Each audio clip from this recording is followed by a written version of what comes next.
Ladies and gentlemen, please take your seats. Music really does make the world go round, and if you are within the sound of my voice, then you must be in the seats with.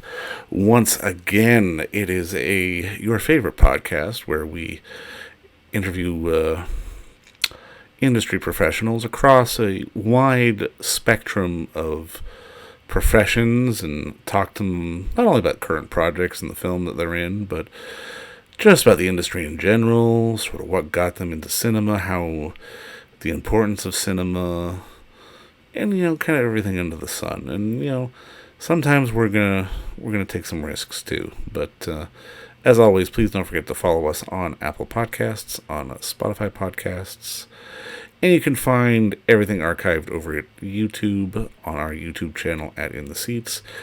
Please follow us on social media at either In the Seats or It's Podcast 1 for all your latest updates. And as always, don't forget to visit us over at intheseats.ca for all the latest and greatest movie news, reviews, coverage, festival news, and updates on all the fun events that we are working on and have planned in the near future. But on this episode, we're gonna take a little bit of a shift and focus on the music. Focus on the music that is in the documentary Linda and the Mockingbirds, which is out on VOD now from our friends over at Shout Studios. And it is from director and producer James Keach as we ride with Linda Ronstadt and Jackson Browne and a busload of the it's a community arts organization, really. It's called the Cenzontles.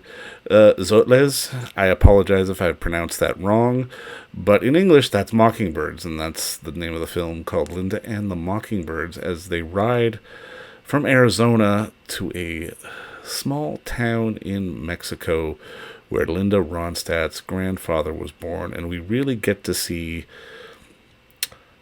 the art of...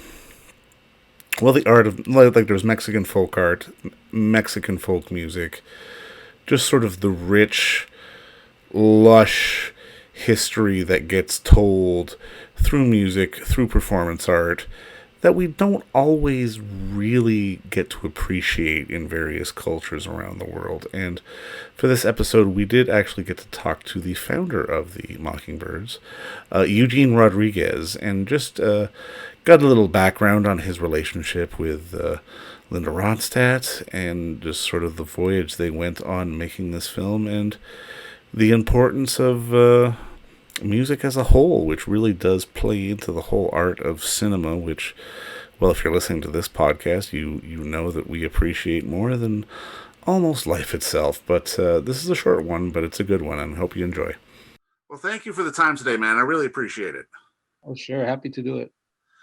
Now, I mean, I guess first off, my first question is, because I love the film, but I'm always kind of curious, because typically with documentaries, the filmmaker will either find the subject or the subject will find the filmmaker. This felt very much, and even by watching the credits, it was like, okay, maybe the subject found the filmmaker. Can you walk me through sort of the birth and sort of the idea of making a film? Well, okay. So we've made about 10 documentaries so far, Los Cenzontles, Okay. throughout the years. When Linda invited us to go to Mexico with her, it was about Thanksgiving, 2018. So basically, we had about 2 months to get ready. And one of the first things I asked her was if I could bring a film crew. And she said, sure, which of course was great. And so I had hired a film crew and was raising money and the whole thing, preparing for the trip. And then maybe a month later or so, she said, well, what do you think about having James Keach come and, because he wants to come to Mexico and shoot some interviews for The Sound of My Voice, his other documentary he was producing. And she says, what do you think about merging the ideas? I said, well, let me think about it, because I'm not used to, I'm used to being independent. Right. And I value that. And I didn't know James. So I thought about it, and I decided eventually to do it, under the proper conditions. And he ended up hiring our crew uh, instead of his bringing his own crew. And so that's how it began. And I had already come up with the subjects and the themes, the questions and stuff for the various main characters and that kind of thing. So he came on board after that point. And I mean, it really struck me just because, and this is something that we don't always sort of appreciate, because music at its core is about storytelling, and it's not a visual medium, obviously. But if you shut your eyes, you'll get the visuals if you're really getting sort of engrossed in the music. But I mean, I love how this really did try to sort of not only focus on the culture and the importance of the music and the importance of teaching the music, but giving a bit of a balance between sort of current political issues as well, and current sort of backdated, immigration policies and the whole nine yards. Was it important for you to sort of make sure the film had balance, not only for what was, but for what we hope will be in the future? Well, absolutely. And I should also state that we had done about 3 kind of like lecture demo things with Linda in the past in San Francisco. So some of this film has origins back then too, where she would tell some of her story and we would tell some of our story, and then we played some songs. So there was always that interlacing of the story with music. So that was always there as well. And yes, absolutely, the balance, and not just the balance with music and storytelling, but also the balance of the audience, because just like with the song "The Dreamer," with Jackson and I wrote together, my audience was the dreamer, and his audience was kind of like the people who don't know the dreamers and should know the dreamers. So he was kind of looking out, I was looking within our community. And that's true with James and I too. I wanted to make sure that the film spoke to our community with authenticity, and he wanted to make sure that the film spoke to, as he says, people who look like him. And I think we achieved that balance as well. No, absolutely. And I mean, this is always something that fascinates me, because I've got to imagine that Linda sort of discovering your group and sort of saying, "Hey, let's do something together," was sort of a monumental shift in terms of how you did business. Because I would imagine it changed a lot of things for you, because it brought sort of this music to a much higher plateau, like from a pop culture standpoint.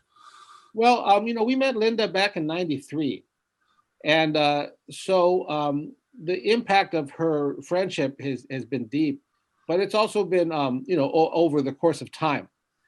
In '94, I was invited to produce a children's record with Los Lobos called Papa's Dream. And so, and that was quite aside from our friendship with Linda. So you could say that, throughout the years, we've been very fortunate to meet some wonderful people with much larger audiences than we ever had. In the case of Linda, yes, Linda's opened up huge doors for us. And she's so widely respected. Not just within the music community, but also within the philanthropic community. People just really respect her a lot. So sometimes I tell her that she's like when there's that story where the guy's getting sand kicked on him, he's at the beach and some bully comes along and kicks sand. Well, Linda's like the big sister who comes along and takes care of the bully, So there have been some really wonderful times throughout our history where Linda's come forward and really leveraged her influence to the benefit of us and many others as well. Now, from a music standpoint, I'm always really kind of fascinated. For you personally, is it more about sort of teaching? Is it about recording new stuff? Is it about writing stuff for film? Is it about writing stuff for a record or for a concert? Like, I'm always kind of curious, sort of the ultimate sort of, I don't want to say goal, but maybe purpose for the Mockingbirds. I won't say it in Spanish just because I'll butcher the pronunciation. But when you're sort of moving forward as an organization, what is the goal? Well, for me, I often also say that I'm not a songwriter, but I write songs, and I'm not a singer, but I sing. I don't even consider myself a guitar player because I don't play guitar all the time, but I play guitar when I have to. So let's just say that whatever I have to do to say what I have to say, I'll figure it out. And that includes becoming an executive director of an arts organization. I mean, that's certainly not something that I ever thought of, as a dream when I was a kid to become an executive director. But it's something that I did because it had to be done, and I had something to say. So Los Cenzontles really is about fulfilling a vision, and I'll do everything I have to do to make that vision realized. How has the documentaries, like you say, and cinema sort of played a factor into that? Because I've got to imagine it's just yet another evolution of sort of getting everything going in the right direction. Right. So I actually started I've always documented. Right. Back in the '80s, I was recording kids with a little, Fostex 4-track cassette machine. And it was always part of the pedagogy. Kids learn a lot from doing it, or we'd sell the cassettes to raise money to go on trips. But we started making films in the early 2000s when we lost some funding from the state. The state eliminated its arts council, and I realized that our focus was on the neighborhood, but there wasn't a lot of resources in the neighborhood to sustain the program. So the film then allowed us to make a larger case for ourselves and reach people much further from our geographical area. So it always became like kind of like a way to amplify our message and meaning to people who don't live in our neighborhood. For sure. Now, do you think that, especially given how technology has shifted from '89 to sort of now, do you think, because I mean, I listen to some of these songs and they're short films, there's stories, like I can sort of visualize and see things. Like, how do you think film will play a factor in your organization sort of down the road? Well, film right now during COVID is everything, right? Yeah. We teach our children on Zoom, and we yesterday we just shot a video for our Day of the Dead event. Normally it would be in person, and this year the artists did their altars on video, and we'll present it online during the weekend. So film has become everything. I mean, we last week we were up in Napa doing a video, which will be our performance at the Napa Valley Music Festival. So normally we'd be live on stage. This year it's through film. So I think how that will go back to quote unquote normal in the future remains to be seen. But for now, it's our connection to the world, and I think that's really the case. When I started in the '80s, I was looking for really deep roots Mexican music that I wasn't finding at the commercial level in records. So now kids can go on YouTube and find the most intensely traditional stuff that I had to actually go to Mexico to find back then. Now you can just put it on YouTube and find it. So it's really transformed our world. And on the flip side, sometimes because it's so available, we forget to realize how special it is. But hopefully we find a way to appreciate it. And I mean, I was completely ignorant to some of the performance art elements of all of it as well. And I mean, it was really some beautiful stuff that I was very happy to see on the film. Yeah, well, it's a very rich story, and we have a lot of archive material. It's amazing that we captured as much. We only had 3 days of shooting in Mexico and 2 days of shooting when James came up to visit us. But again, there was I kind of pre-thought all this stuff and presented them with a whole bunch of options, and luckily we captured it with a fantastic crew, and I think James and his crew did an unbelievable job editing and telling the story. It's just so condensed, and it's so it's captivating and emotional. I think James's work is really he has a really good sense of telling an emotional story. For sure. No, absolutely. I mean, I guess just to put a bow on all this, we live in such a day and age, like we've been saying, where there is so much technology, but it also begets so much content as well. And I'm kind of curious, how do you think having access to all these mediums will help to sort of keep the performance art, keep the music, be able to keep sort of the rich cultural heritage alive? Well,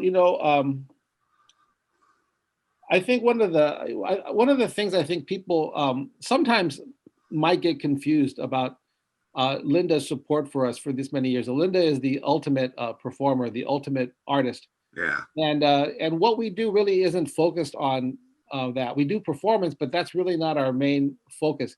But I think that the fact that Linda grew up in a family and she understands the critical importance of music in the lives of children, whether they end up being performers or not, and as being really the main benefit of art, which is basically a way to connect to yourself, a way to connect to your family, to your friends, to the world. And so I just hope that people see all of the above. That it's not just the cute kid who gets 100 million views, or it's really those deeper connections. Maybe a video of your grandma who you never met, or a video of some of that village you never traveled to that your family's from, and hopefully these images, this media can help us. No, and you're absolutely right, because I mean, the arts is just sort of how we sort of understand ourselves emotionally and how we communicate and how we really all boil it down to the fact that we're people and people want to know about other people, which is really at the end of the day how we all need to live on this planet. And I think it's a beautiful thing. And I just want to say thank you again for the film and for the music and the time today. Well, I appreciate your time as well.